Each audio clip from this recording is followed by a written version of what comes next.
Good afternoon, Year 10. Hope we're all doing okay. Yet again, another week ticked off. It is Friday. This is Friday's assembly. My little roundup of the week. Just a bit of a chance to catch up with a few of you to let you know what I've been up to, what we've been up to in school. Not really a lot, but obviously sharing a few stories, anecdotes, usual stuff. My usual rambles about what's happened this week. So this week's focus was gratitude. Now there is a reason for that. I don't know if any of you are aware, but it's Children Mental Health Awareness Week this week, and I thought it would link quite nicely into the theme of mental health awareness, because gratitude does have quite a significant amount of research backing to say that if you practice gratitude, it will help with your positive mental health. So I thought it would be a good little shoehorn in, and then a roundup obviously today of what it is that we've been up to.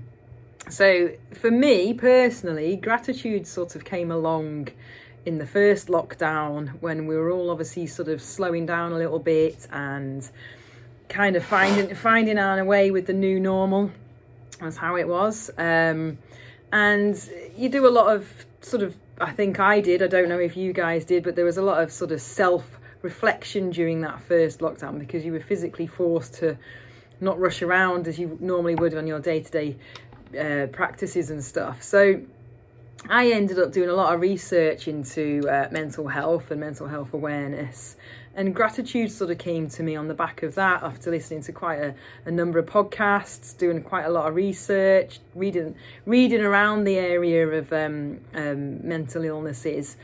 And it just popped up as a bit of a holistic approach really into how we can help promote some positive sort of thinking and some positive patterns within our minds. And I think obviously I touched there on the word holistic, so holistic approaches to mental illnesses, sort of trying to really focus on the positive parts of our lives to help us come to terms obviously with the mental illnesses that sometimes we all go through. So I thought it would be quite a nice way of us showing ourselves some love and giving us our wider, I was going to say country, but the world as well, some gratitude, because I think we forget that that we don't owe the earth a favour. It's a way of sort of looking at it in a two-way sort of link, that the earth's there obviously to support us and we support it, and we tend to take from the earth, and we don't really sort of become grateful for that. Obviously without the plants, without the crops, we wouldn't be able to have the meat that we eat, we wouldn't be able to breathe the air, and it sort of like expands into this bigger sort of principle that we should be grateful for the trees that are in our garden and the grass and everything else, because without it we wouldn't be around and we wouldn't be alive. And it's having that vision and that sort of outlook into life to sort of say that actually I am grateful to be able to do X, Y and Z, whatever it is, because you should show a little bit more gratitude. And I think I touched on it in one of the PowerPoints when I said that we spend a hell of a lot of time telling ourselves that we can't do things and becoming quite negative about ourselves. And that can become with everything. Straight away, I'm filming this on selfie view on my phone, and I looked at myself and thought, I'm not keen when I wear my glasses. I don't really like the way that I look with my glasses on. And you start straight away saying those negative things. Actually, I'm quite grateful that I've got vision, and I'm grateful that the glasses aid my vision. I'm grateful for my glasses today because my eyes were really, really tired and I couldn't put my contact lenses in. And it's just changing that kind of mindset, isn't it? And not kind of beating ourselves down as much as we do, and having that ability to say, actually, I'm comfortable in my own skin and I'm grateful for everything that my wonderful body gives for me. And it's having that, like I said, just that change of mindset. But it doesn't come easy. And I know that when I gave you some sort of prompts and some ways to look at gratitude, I know that it's kind of difficult really to think about, well, what is it that I am actually grateful for? Where do I even start? How do I even start that? So I think the alphabet gratitude is something that's really good. And I think it's something that you should definitely try with the folks at home, even if not just for a little bit of a laugh, to spend some family time together and say, right, let's just see if we can find something that we're grateful for each letter of the alphabet. You don't even have to do the whole of the alphabet. You could just do A, B, C, D if you wanted. But it's quite a nice little link in and a little starter, really, thinking about what it is that you do every day without actually even realising it. You're going through these processes without actually sort of living. And there's no secret, I'm obviously massive on my mindfulness. It's something that I think has really helped me find, who I am. And you can think it's a bit sort of, a bit woo and a bit way, and it's a bit out there. But I think it really, really does help, especially with your mental health. Now, touching on obviously the idea of the fact that it is Mental Health Awareness this week, I think it's really important for us all to realise that we all have mental health. The whole spectrum of mental health doesn't mean that we're necessarily mentally ill, but we all have to look after and we have to maintain the healthiness of our mental capacity. And sometimes it gets a little bit up and down, and we sometimes have these good days, and we sometimes have these bad days. And I think it's the ability to recognise that we are having these good days and these bad days. And I think it's important that you all understand where you can go should you need to speak to somebody, should you feel that everything's getting a little bit too much. I thought it was really great this week. I've had quite a number of people contact me independently on Teams, and I was really grateful, and I said, I'm really happy that you feel that you can obviously come to me and discuss whatever it is that they wanted to discuss. And I think that's the first step, isn't it, of reaching out. If you feel like things are getting really, really tough and you're finding it difficult, that you need to reach out to those people around you that you feel you can trust and that would support you, and they can help sort of point you in the right direction of where it is that you need to be going. So in times that we're in now, obviously this lockdown, and you're not seeing people, we've got to rely on the virtual world. We've got to rely on the phone calls. We've got to rely on the FaceTimes and the Zoom chats. That if you are feeling that you need to discuss something with somebody, that you reach out and you find that avenue. Your form tutors are available. Me and Miss Gordon are available. Finding, comfort in members of staff that you perhaps got a really good relationship with. We're all here to listen, because we're all in this together, and we're all probably feeling very, very similar. So there's probably things that you feel that I might have felt within this obviously lockdown or within the first lockdown. Okay, so first thing is to reach out and find yourselves an avenue for somebody to talk to, and that could be somebody at home, it could be a brother or sister, or it could be somebody in school. It's all about finding your little tribe of who it is that you need to be able to talk to. I'll discuss a little bit about where to go on the internet. I think we do a lot on mental health awareness, but there's various websites out there that you can go to. So Young Minds, www.Young Minds is a great organisation with lots of different bits of information on there. We always promote Kooth.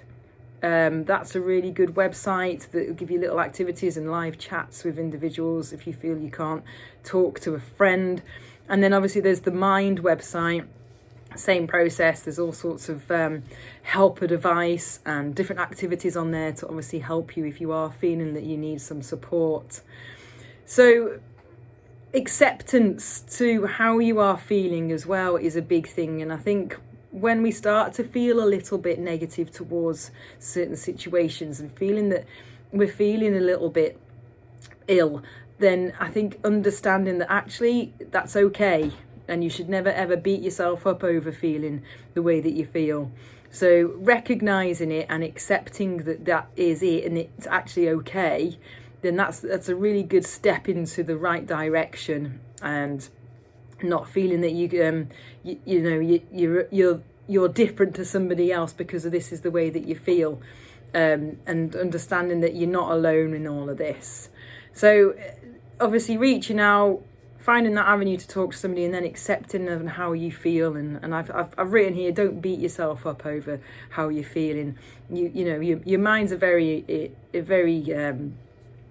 a very important part of your body, and it can sometimes control a lot of the things that you might be feeling. And just acknowledge, right, okay, I'm feeling like that today, and all right, okay, so I might have to do whatever it is to try and help myself come out of that. One of the ways that I've discussed before is journaling. I think you probably speak to a lot of teachers that say, right, have you tried writing down how you're feeling? Have you tried writing down what it is that's in your head? Just trying to get it out of your head onto a piece of paper. I think that's really important. And then, of course, don't feel like you are on your own, and so don't be afraid to be able to come out and sort of speak to somebody about this, because I've got lots of advice. Your form tutors have got lots of advice. Your form tutors probably got more advice than I have, and and it's really important that we share, obviously, as much as we can. So some of you guys might have some advice that I've not spoke about in terms of helping each other. A really big one that I'm really key on, and I keep really promoting in each of these assemblies, is making sure that you do spend time with your family, away from the phones, away from the laptops and the iPads, and you spend that meaningful part of it doesn't even have to be a whole day. It could be a couple of hours, it could be half an hour, and just find some time to sort of sit down and engage with them. I think what's quite important is spending that family time and coming together as a unit, because even though we are in the house all together at the same time, we're not actually doing anything meaningful. And I've been speaking to a couple of friends who have been saying the same sort of thing, that they're going home and they're in the house all the time, but they're sort of like, they're not really doing anything meaningful. A really good idea is cooking together. So one of the challenges on the Rainhill experience challenges was obviously a bake or a cooking challenge. That's a really good way of getting in together with your family. Obviously going out for walks, getting outside into nature, practicing that gratitude when you're out there, taking those deep breaths in of the oxygen that's around you and just feeling quite vibrant about being out of the house. That also helps. That really, really helps get out of your brain and out of your mind, and getting into obviously nature and just having a good look around. I think this time of year especially is really, really good. I mean, I could talk about that a lot, but because obviously I'm a scientist and I love that kind of thing, but I think if you look at the signs of obviously nature just waking up, and it's quite magical. All right, so I'd get outside this weekend and spend some time, or just find a new hobby, invest some time looking at a new hobby. You might want to take up, I don't know, biking. I don't know, something along those lines that you think, right, I've really fancied doing something totally different. Give it a go, see if you enjoy it. Another way to help obviously with your mental health is getting into really good routines. We've discussed routines right at the beginning of this lockdown, but getting into good patterns of sleep. I know that speaking to people that are in really bad patterns at the moment, really bad routines, they don't want to be there, but they're finding it really difficult to get out of it. And I've given lots of hints and tips about making sure that you're turning your screens off a good hour before bed. You're putting yourself into that sort of dozing off stage where you've got your lights turned down, you're not got bright lights shining in you, and you're definitely not looking at a screen scrolling through whatever it is that you're looking at, because that really affects your brain. That keeps you alert. So get into those really good habits of having a bit of a wind down before bed. Some people like reading before bed, that kind of thing, and it just helps sort of slow your brain down a little bit, and then getting you into a good sleeping habit. So you need about 8 hours a night. So it's working around that. What times you need to be up, so work backwards what times you need to go to bed. Some people have warm baths before bed because that really sort of calms them down. So that's a really good tip. And another one, a healthy diet, plenty of fluids, plenty of greenery, plenty of good meats to sort of give you a really healthy diet. None of this crisps and chocolates and takeaways and pizzas. That's all right in small doses, but if you want to really focus on looking after your mental health, you need to make sure that you're fueling your body properly as well. Okay, so that's a quick whistle-stop tour about why we linked gratitude this week, and a few little bits about mental health, and just being aware that mental health is for everybody. We've all got it, and sometimes it gets a little bit broken, but then there are ways that we can fix it. And the first one is reaching out and having a chat with somebody so they can point you in the right direction.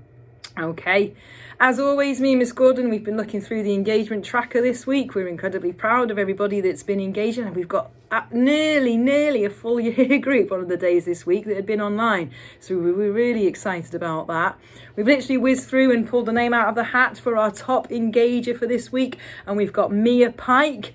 So well done, Mia Pike. You're going to have a High Street voucher whizzing its way to you in the post. So look out for that. Make sure if you've got any younger siblings, they don't steal it. But enjoy that. Get yourself something nice from the old internet and give yourself a treat. Okay.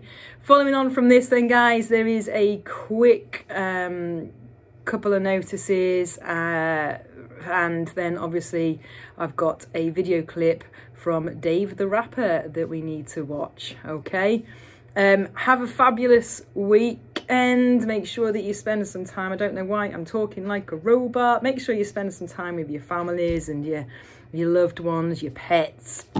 Get outside, take some deep breaths, be a bit more mindful and start practicing that gratitude. Okay, have a wicked weekend and I shall catch up with you next week. Take it easy.